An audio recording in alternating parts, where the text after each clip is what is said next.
What did you do to like find new comics? What was the process like? Would you take submissions? Would people come to you? What was the process? Virtually everything was, and there were people that we called up, and asked if they wanted to do a book.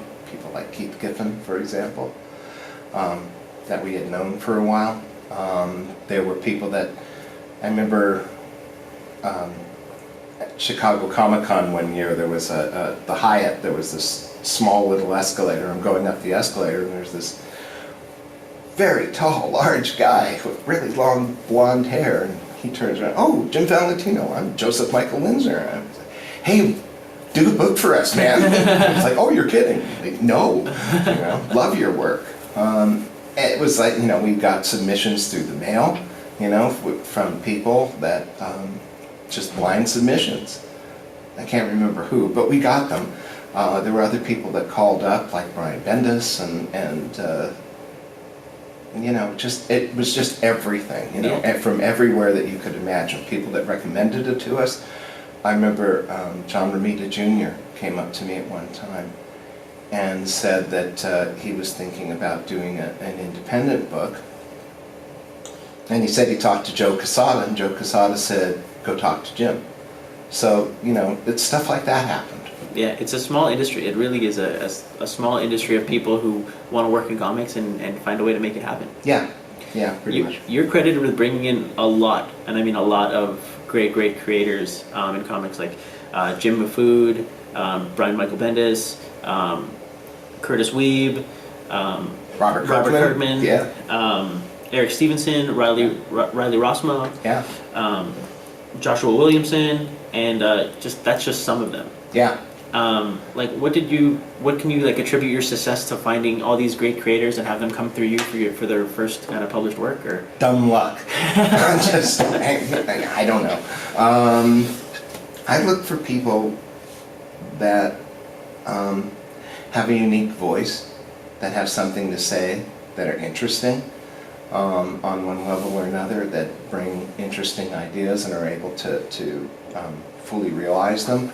Sometimes those people, they started out not quite ready for prime time, but real close to it.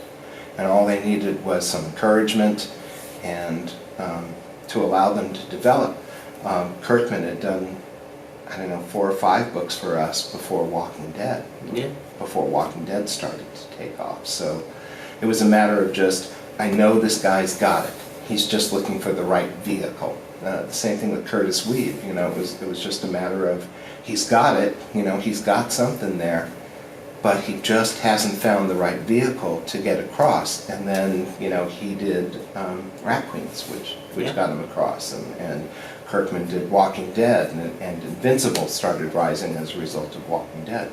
So yeah, but at the time, he didn't have much of a track record. Invincible was going down in sales, and I remember Eric and I called and put him on speakerphone, and we said, "What can you do? What can you do to help us? To goose some sales, to get something going?"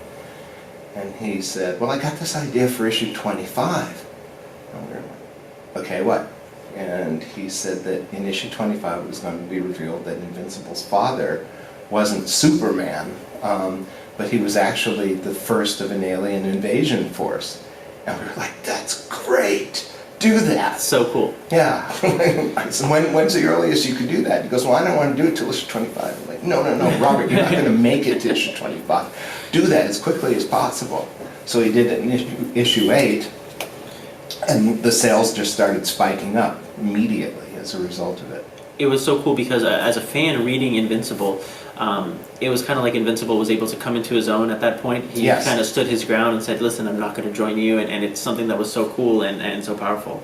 It also changed the dynamic of the book enormously, because Invincible up to that point looked like a Superboy clone. Yeah.